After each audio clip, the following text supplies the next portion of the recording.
Second on the agenda, proposed cell phone stipend for elected officials. And Jerry Reedner is going to present. Thank you, sir. As you can see by the memo that I included in your packets, we started a city employee cell phone stipend program for those city employees who were required or utilized cell phones in the furtherance of their jobs. As that, we compared that to the budget that we had originally budgeted for cell phones, and that's included in a couple of different places. It is in non-departmental, it's also in IS, portions of it, and then in each of the enterprise funds or special revenue funds. That worked out very well, and we have estimated that there will be an overall savings to the city. The previous process was if you utilized a phone in your work, that the city would purchase the phone for the employee. It was a city cell phone and the service as well. What we ran into, and I understand that the federal government has just changed their rulings on reporting cell phone use, personal cell phone use. Previous to the change, that had to be reported as income by the employee if they use the phone for personal use.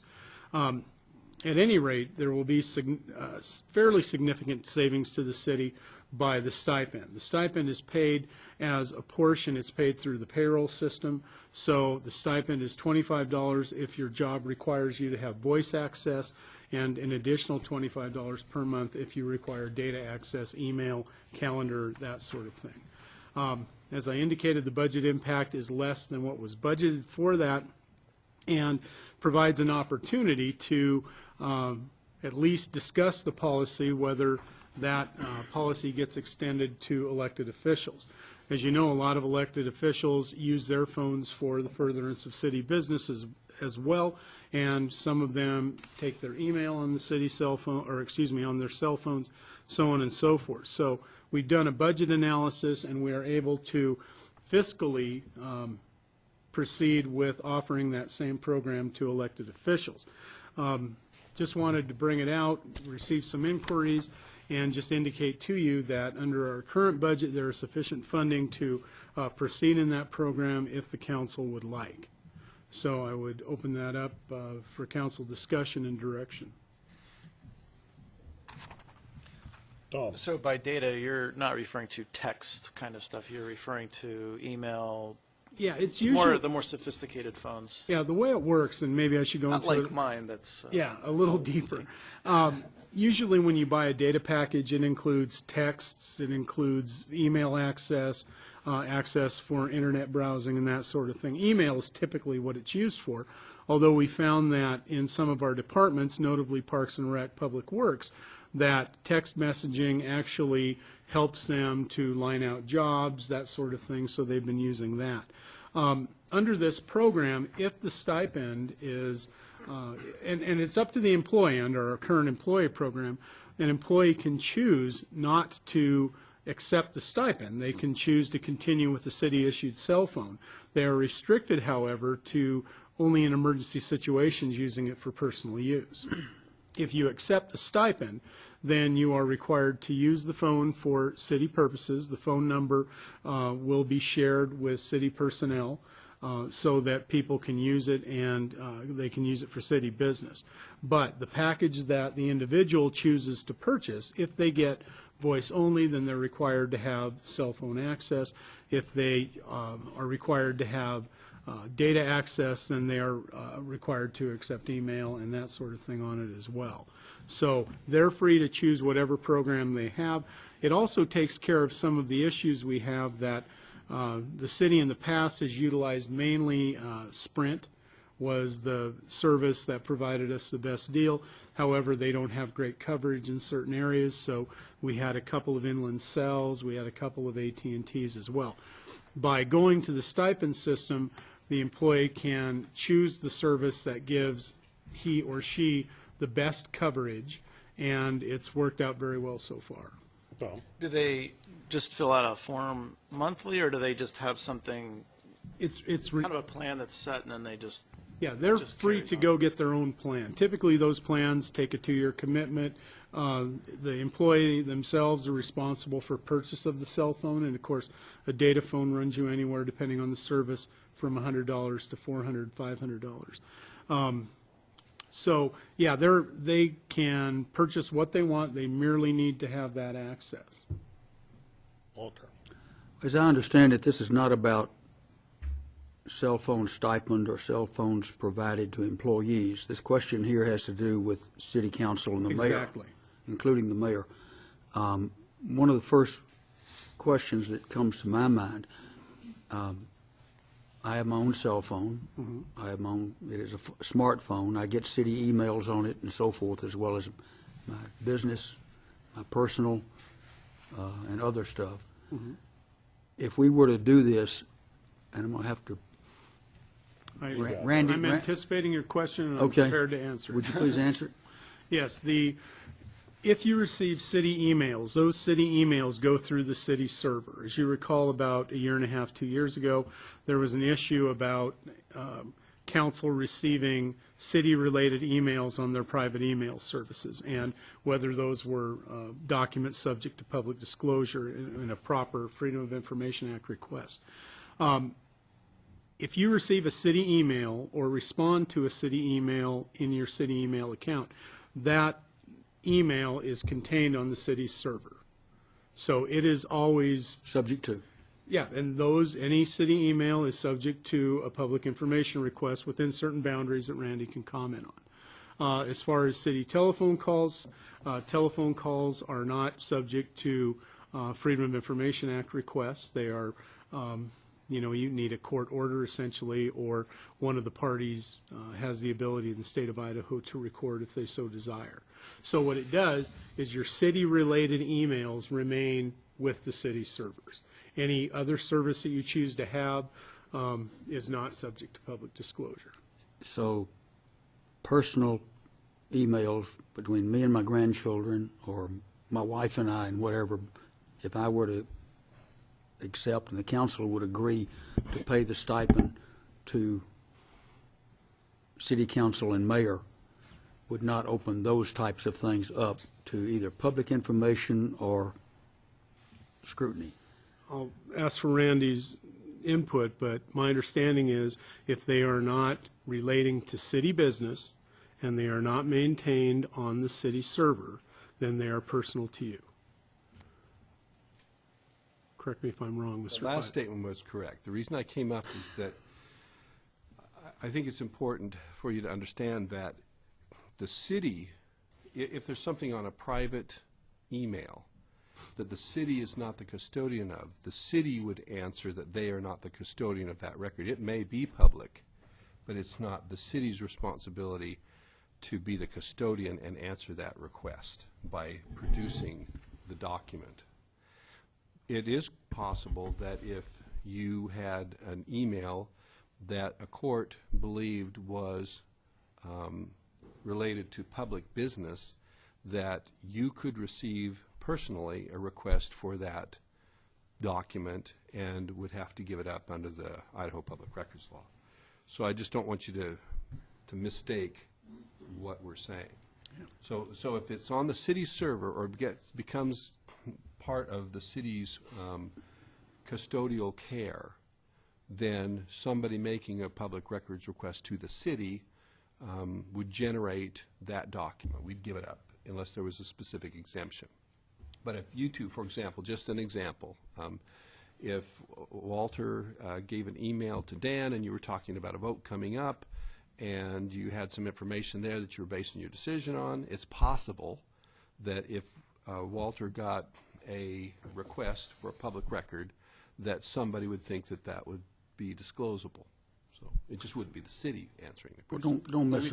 don't misunderstand. This was brought up to me by another council member, and I don't remember who it was. I hadn't thought of it, but having been the subject of such interest in my sock drawer, so to speak, I'm a little sensitive about it.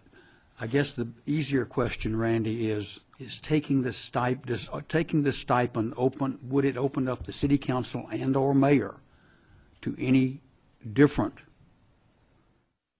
public public records requests, court orders, anything else than not taking the stipend? Does the Not in stipend change anything? In my opinion, it does not change anything. It doesn't change the character of the communication or our obligations under the Idaho law. And it doesn't commit someone to disclose things that otherwise would be private simply because there's a stipend given. And just to finish that, I am not doing all of this because I want to hide anything. It's just a matter of I'm not interested in being drugged through a keyhole if I can help it. Well, and Good question. I thank Randy for the clarification. Really, from the city perspective, is we are not the custodians of the records, therefore we would not respond if it's not on the city's servers. So, And the case couldn't be made, you take a city payment for partial cost of that cell phone, and therefore it puts it in a whole different class than if you didn't take the stipend. not that I am aware. I don't think they'd be successful. They could make that argument. I don't think they'd be any more successful than if they got Gary's phone calls to his family, just because he takes a stipend and he's a city employee. There is a line drawn between what is public and what is private. Okay. Yeah, when we did some of this research back before we implemented the stipend for employees. And the idea is the additional stipend, compensation, whatever you want to call it, requires you to have the service. It doesn't necessarily make the service public. It's for the convenience of the employer to be able to have that communication.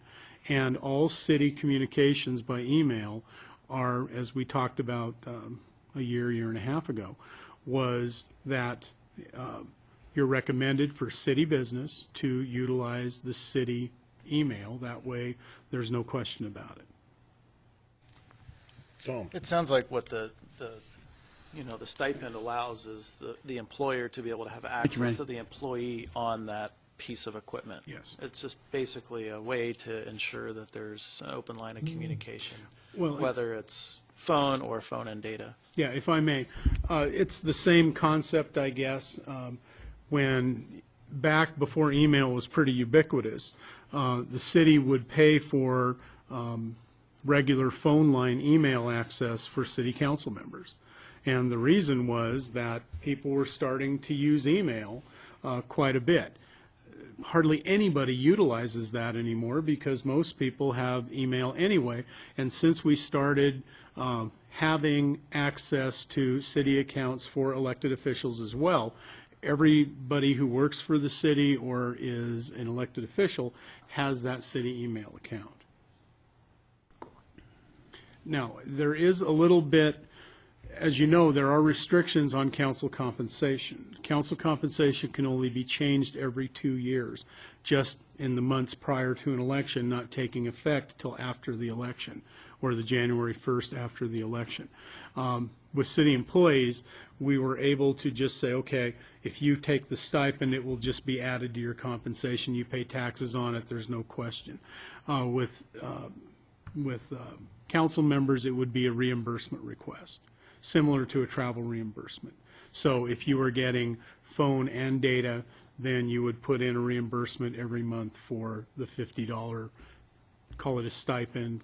For council members, it would be more akin to a reimbursement. So what,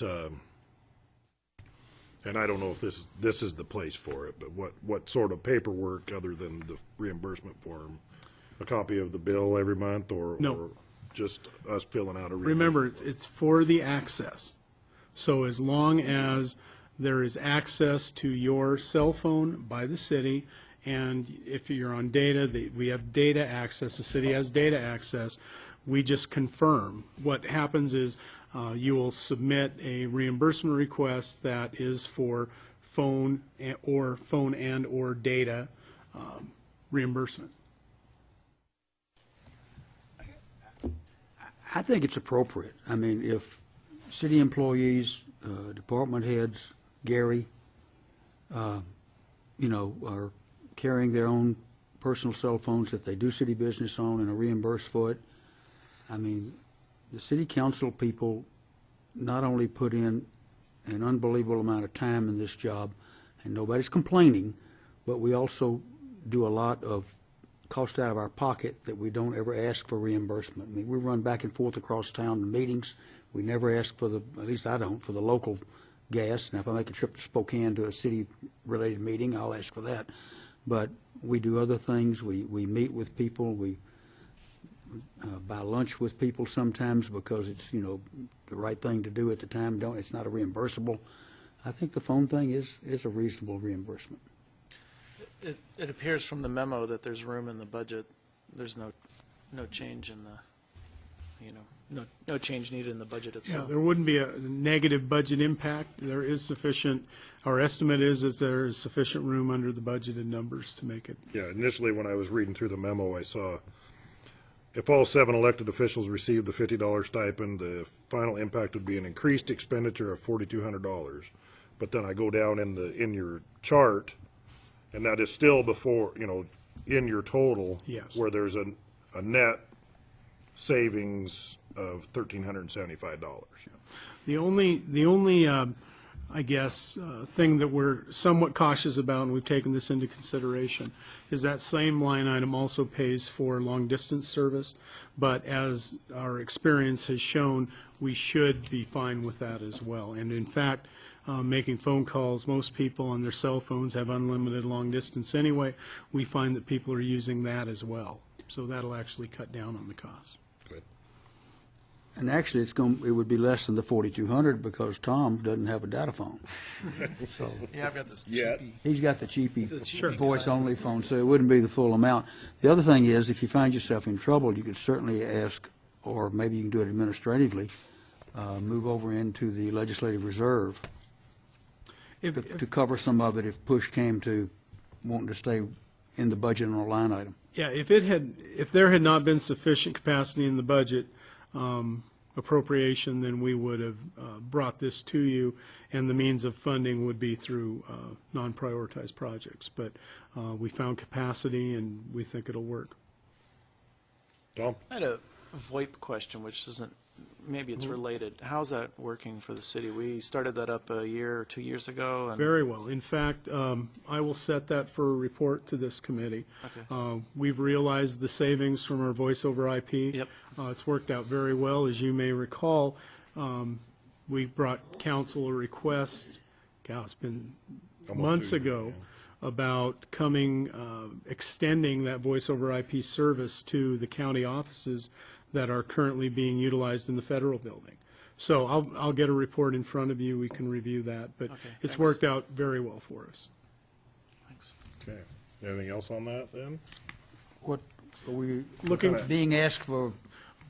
because, well, we're looking for, since it is a change of policy, we're looking for approval by the city council. So if it is a consensus of this committee, we will bring it before council next Monday and present it, and I'll present it then. I think so. We'll go ahead and Okay? recommend approval. Okay? Okay, thanks.